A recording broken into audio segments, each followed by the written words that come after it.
এখনো পর্যন্ত তোমার জ্ঞানোদয় হলো না? আশ্চর্য!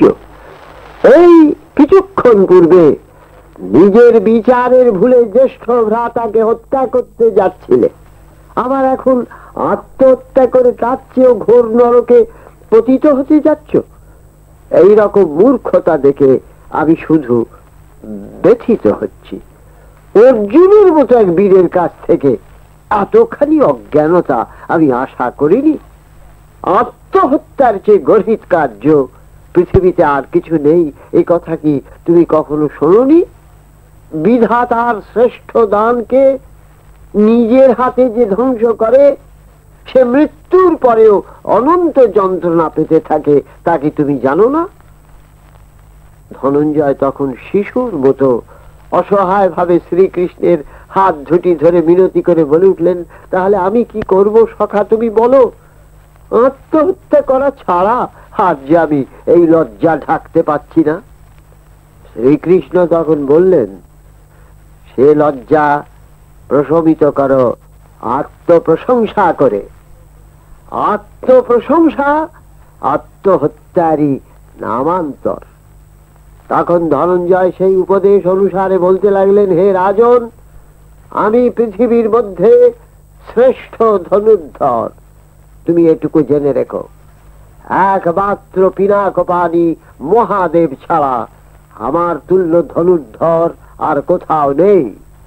আমি ক্ষণকালের জন্য অস্ত্র ত্যাগ করে এই স্থাবর জঙ্গমাত্মক জগৎ ধ্বংস করতে পারি। আমি পৃথিবী জয় করতে পারি অনায়াসে। আমার পরাক্রমেই তুমি রাজসূয় যজ্ঞ সম্পন্ন করতে পেরেছিলে।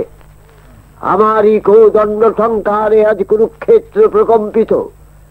আজ আমি প্রতিজ্ঞা করছি যে হয় আজই আমি কর্ণকে যুদ্ধে হনন করব, নয় রণক্ষেত্রে প্রাণ ত্যাগ করব। আমার শক্তির কাছে সে তুচ্ছ তৃণের মতো ধ্বংস হয়ে যাবে, এ কথা জেনে রেখো। এই কথা বলে অর্জুন জ্যেষ্ঠ ভ্রাতার চরণে লুটিয়ে পড়ে তার মার্জনা ভিক্ষা করতে লাগলেন। ধর্মরাজ যুধিষ্ঠির অর্জুনকে ভূমিতল থেকে হাত ধরে তুলে বুকে জড়িয়ে ধরে বলে উঠলেন, ধনঞ্জয়, আমিও মহামূর্খ, তাই বাসুদেব আমাকেও আজ শিক্ষা দিলেন। তুমি আমায় ক্ষমা করো ভাই, আমার রূঢ় আচরণের জন্য আমি ব্যথিত। আমাকে তুমি বধ করো, আমারও পাপের শাস্তি হোক। তখন বাসুদেব করজোড়ে বললেন, হে জ্ঞানী শ্রেষ্ঠ, আমারই কথায় অর্জুন তার প্রতিজ্ঞা রক্ষার জন্য আপনার প্রতি রূঢ় আচরণ করেছে এবং নিজেও তার প্রায়শ্চিত্ত করেছে।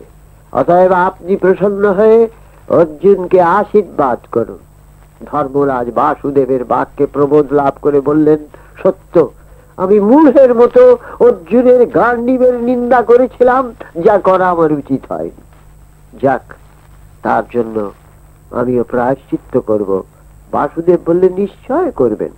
সেই প্রায়শ্চিত্ত রূঢ় বাক্য শুনেও ভ্রাতার প্রকৃত মনোভাব জেনে তাকে সর্বান্তঃকরণে ক্ষমা করাই হবে আপনার মতো জ্ঞানীর প্রায়শ্চিত্ত। আপনি সেই কার্য করুন। যুধিষ্ঠির তখন প্রসন্ন মুখে অর্জুনকে আশীর্বাদ করে বললেন, কর্ণের বিরুদ্ধে তুমি জয়ী হও। অর্জুন ও বাসুদেব তাকে প্রণাম করে আবার যুদ্ধক্ষেত্রের দিকে রথ নিয়ে উভয়ে অগ্রসর হয়ে গেলেন। সেইখানে গিয়ে দেখলেন যে দুর্যোধন চলে গিয়েছেন, দুঃশাসন রয়েছেন দাঁড়িয়ে, ভীম এসে তাকে ধরেছেন।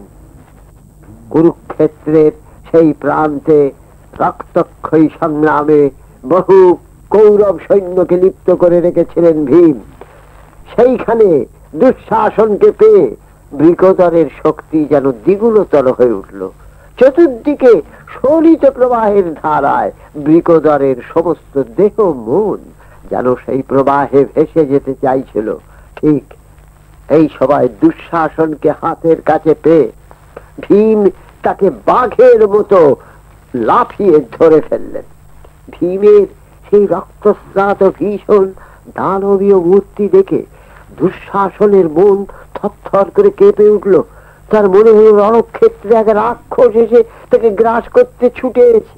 তবু দুঃশাসন যুদ্ধ করলেন ভীমের সঙ্গে, দারুণ যুদ্ধ, কিন্তু নিয়তি তার প্রতি অপ্রসন্ন। সহসা ভীমসেন দুই খুর দিয়ে তার কারমুখ ধ্বজদণ্ড খণ্ড খণ্ড করে দিয়ে ললাট দেশে এক সুতীক্ষ্ণ স্বর নিক্ষেপ করলেন। দুঃশাসন বসে পড়লেন সেইখানে। তখন ভীমসেন উত্তেজিত হয়ে তার গলা চেপে ধরলেন।